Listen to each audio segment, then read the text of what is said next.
حضرت سیدنا عثمان غنی رضی اللہ تعالیٰ عنہ 17 ذی الحجہ آپ کا یوم وصال ہے. لکھا آپ قبر پہ بیٹھ کے اتنا روتے تھے کہ آپ کے آنسوؤں سے آپ کی داڑھی مبارک تر ہو جایا کرتی تھی. 2 نوروں والی سرکار حضرت جن کو حضور نبی علیہ السلام نے اپنی 2 صاحبزادیاں عطا فرمائیں اور کہا 2 ہی تھی، اگر زیادہ ہوتی تو ایک کر کے عثمان کے نکاح میں دے دیتا. حضرت اتنی شانوں والے صحابی، یہ وہ صحابی ہیں جنہوں نے نبی علیہ السلام سے جنت خریدی باقاعدہ. یہ وہ شانوں والے صحابی ہیں، اگر کوئی معاملہ ہوتا تو محبوب علیہ السلام حضرت عثمان کے پاس بھیجا کرتے تھے، جاؤ عثمان کے پاس. اور پھر بعد میں صدیق اکبر رضی اللہ تعالیٰ عنہ، حضرت عمر فاروق کا بھی یہی معمول رہا، اگر کوئی معاملہ ہوتا نا فرمایا کرتے تھے جاؤ عثمان کے پاس. حضرت اتنے سخی تھے، حضرت اتنے کریم تھے حضرت عثمان غنی رضی اللہ تعالیٰ عنہ.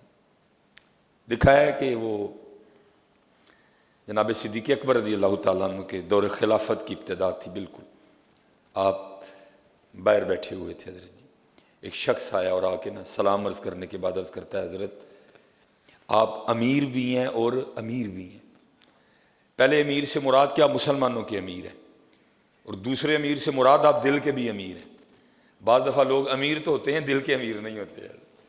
ہمیشہ حضرت اللہ سے دعا کرنا، یا اللہ مال بھی دینا پھر اس کو خرچ کرنے کی توفیق بھی دینا. حضرت مال بڑے بڑے لوگوں کے پاس ہے، خرچ کرنے کی توفیق نہیں ہے حضرت سب کے پاس.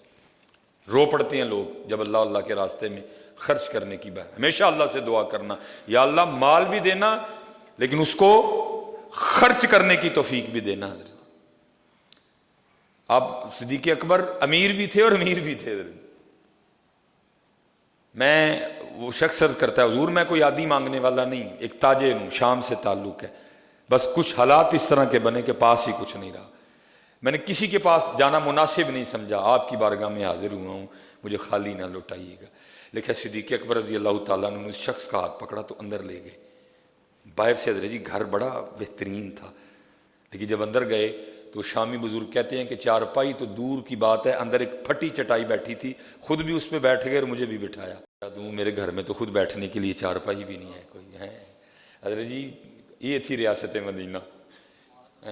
کہا اس طرح کر تو عثمان کے پاس چلا جا. وہ شامی کہتے ہیں جب میں اٹھا نا تو میں نے جناب صدیق اکبر رضی اللہ تعالیٰ عنہ کی بارگاہ میں عرض کی کہ وہاں جا کے بتاؤں کہ مجھے حضرت ابوبکر نے بھیجا ہے.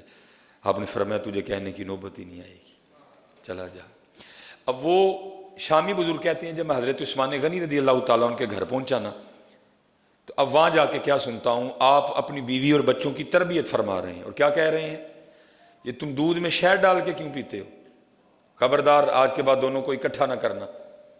اگر شہد پینا ہے تو صرف شہد پیو، اگر دودھ پینا ہے تو صرف دودھ پیو. خبردار آج کے بعد دونوں کو اکٹھا نہ کیا جائے. اب وہ شامی بزرگ کہتے ہیں میں باہر کھڑا سن رہا تھا، میں نے کہا حضرت ابوبکر صدیق رضی اللہ تعالیٰ نے ان کے پاس بھیجا ہے اور ان کا حال تو یہ ہے اپنی بیوی اور بچوں کی اس بات پہ بھی تربیت فرما رہے ہیں کہ تم دودھ اور شہد اکٹھا کیوں کرتے ہو؟ اگر دودھ پینا ہے تو اکٹھا علیحدہ پیو، تنہا پیو، شہد نہ ڈالو، اور اگر شہد پینا ہے تو دودھ نہ ساتھ ملاؤ، اکیلے پیو، مجھے کیا دیں گے؟ وہ شامی بزرگ کہتے ہیں میں واپس چل پڑا. اتنی دیر میں حضرت عثمان غنی رضی اللہ تعالیٰ عنہ اپنے کاشان مبارک سے باہر تشریف لائے. فراست والے لوگ تھے نا، مجھے بلا کے کہا بھائی اگر آیا تو بغیر ملے جا رہا ہے. کہتے میں واپس آیا، آ کے میں نے سلام عرض کی، سلام کا جواب بھی مرحمت فرمایا، ساتھ مسکرائے بھی. اور مسکرانے کی وجہ یہ تھی کہ سلام کے جواب دینے سے ان کو پتہ چل گیا کہ میرے محبوب کا امتی ہے، میرے محبوب کا امتی ہے کوئی. کہنے بھائی تجھے ذرا انتظار، بڑے لوگ بڑی باتیں نہیں. کہا تجھے ذرا انتظار کرنا پڑ گیا، میں ذرا اپنے بچوں کی تربیت کر رہا تھا، بتا کیسے آنا ہوا. اور یہ کہہ کے نا اندر سے چارپائی منگوائی اور مجھے اس پہ بٹھا دیا. اور کہتے ہیں حضرت عثمان غنی رضی اللہ تعالیٰ عنہ کے گھر سے میری ضیافت کے لیے سب سے پہلے جو چیز آئی نا وہ دودھ میں شہد ملا ہوا تھا. کہتے اس کے بعد جو آیا وہ کھجوروں کا حلوہ آیا، مجھے کھلا کے پلا کے پھر پوچھتے ہیں بھائی کیسے آنا ہوا. کہتے میں نے عرض کی حضور میں ایک تاجر ہوں، کچھ معاملات اس طرح کے بن گئے کہ مجھ پہ بڑا قرض آ گیا. میں جناب صدیق اکبر کی بارگاہ میں حاضر ہوا، انہوں نے آپ کی طرف بھیجا. جب میں آیا نا تو آپ اپنے بیوی بچوں کی تربیت فرما رہے تھے کہ تم دودھ میں شہد ملا کے کیوں پیتے ہو؟ اگر دودھ پینا تو تنہا پیو، شہد پینا تو تنہا پیو. تو میں تو یہ سن کے واپس جا رہا تھا کہ جو بندہ صرف اپنے بچوں کو اس بات پہ ڈانٹ رہا ہے کہ دو چیزیں جمع کیوں کرتے ہو تو مجھے کیا دے گا؟ لیکن حیرانگی کی بات ہے حضرت، آپ کے گھر سے سب سے پہلے جو چیز مجھے پلائی گئی ہے وہ دودھ اور شہد ہی ہے، یہ کیا معاملہ ہے؟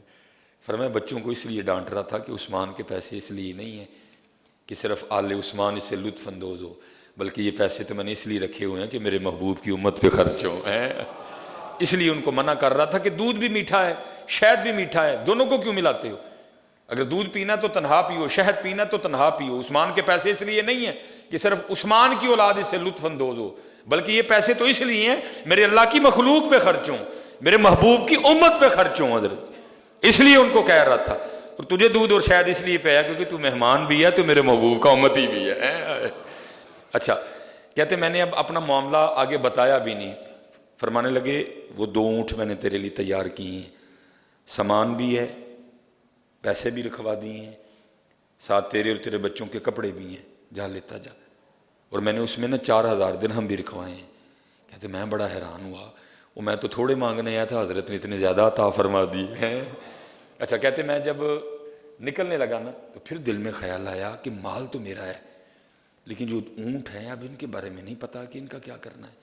کہتے میں پھر واپس آیا، میں نے اس کی حضور مال تو میرا ہے، تو ان اونٹوں کا کیا کرنا ہے، واپس کرنے آنے ہیں؟ تو مسکرا کے فرما لیں گے اونٹ بھی تیرے ہی ہے، اونٹ بھی تیرے ہی ہے۔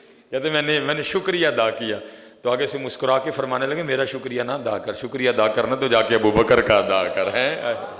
یار اگر مال دیا نا اللہ نے تو اس کو خرچ بھی کرنا اللہ کی مخلوق پہ، نبی علیہ السلام کی امت پہ، کیونکہ مال بڑے بڑے لوگوں کے پاس ہے، خرچ کی توفیق نہیں ہے، اللہ سے توفیق مانگنا۔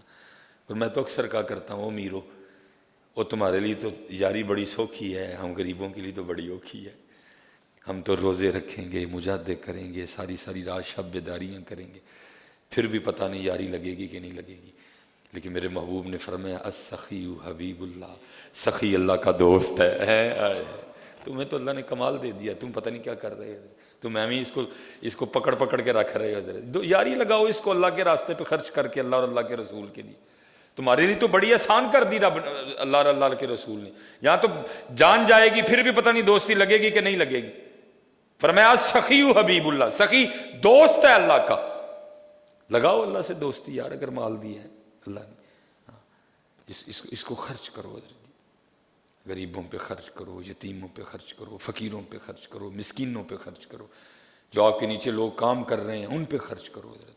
اور یاد رکھنا سب سے بہترین جو سودا ہے نا وہ اسی ذات سے ہے حضرت۔